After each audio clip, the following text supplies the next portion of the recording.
Well, just like Pirates of the Caribbean and the Haunted Mansion, which I completely forgot about, another Disney ride gets its own movie that's out today, and Matt Damon is back on the big screen in a separate flick. Greg Russell joins us live for Real Talk. Hey, what's up, Greg? Doing great, Jason, and I have to agree with you, and you got that itch in the middle of your back, the door jam is the best place to go. Or you have the claw.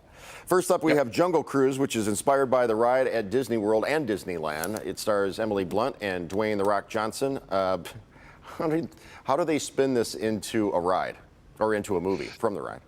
Well, first of all, I guess a big part of the ride are the tour director's bad puns. So Dwayne "The Rock" Johnson, that's what he delivers throughout the entire movie. Some of them are groaners, but you still wind up laughing. But they have this great adventure where Emily Blunt is a professor. She's looking for this floral thing that is said to make people healthy. So that's kind of like what the whole adventure is. I know we got a clip, so let's check it out. Come on, I got you, Pants. Trust me. Hold on!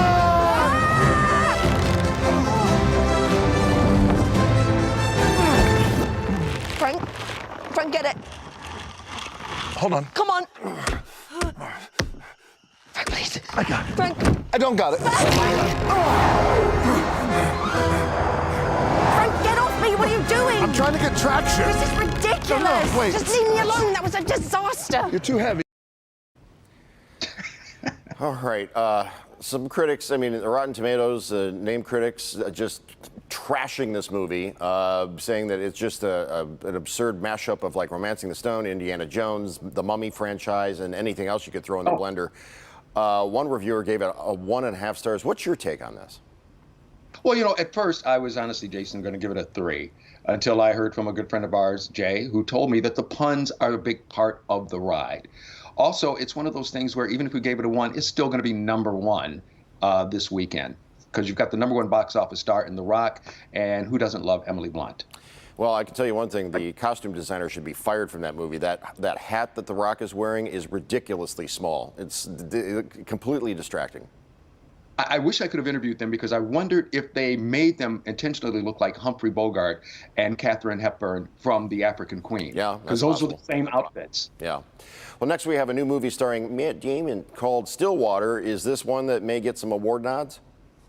Possibly. I mean, it's all about this guy. He's a father who is basically a failure of a father to his now grown daughter, played by Abigail Breslin. She goes to France to study and winds up getting accused of murder and put in jail. So his deal is he wants to go over there, of course, to free his daughter.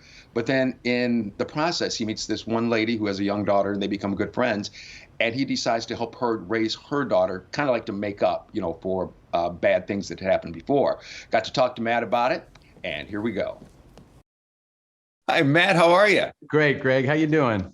Good. Good to see you. Good to see you too, man. Not in the same room, but I feel like we're gaining on it. We're getting closer and closer. We're almost out of this thing. Here's your guy that really hadn't had the best relationship with his daughter. She gets in trouble over in France. He decides to go over and help her. And for some reason, it just kind of like, just seems like everything begins to all of a sudden, I guess you could say, make a left turn. Yeah. Yeah. It's not a movie that you can predict where it's going to go. Like, I hope it's not sold too much as a thriller, because it's really not. It's more like a drama, you know. It's about this guy trying to help, and he doesn't really have the skills that, you know, where in like a Liam Neeson movie, he would say like, I have a very specific set of skills, and you're like, yeah, you know, this is not that guy, and it's not that movie at all. This guy doesn't have any of the skills. He almost wants to make up for what happened with his daughter with the little girl in the relationship. Exactly. That's exactly right. He ends up having this relationship with this 8-year-old girl, this father-daughter relationship that he didn't have with his own daughter. And so the movie's really about a guy who kind of by the end of the movie gets what he thought he wanted and what he wanted at the beginning of the movie. But he's a very different person by the end of the movie. When she understands who he is and what he's experiencing as a father, she relates to him because she's somebody who has a lot of empathy. So, but yes, I think it's a beautiful character. You mentioned the single mom, and I was very touched.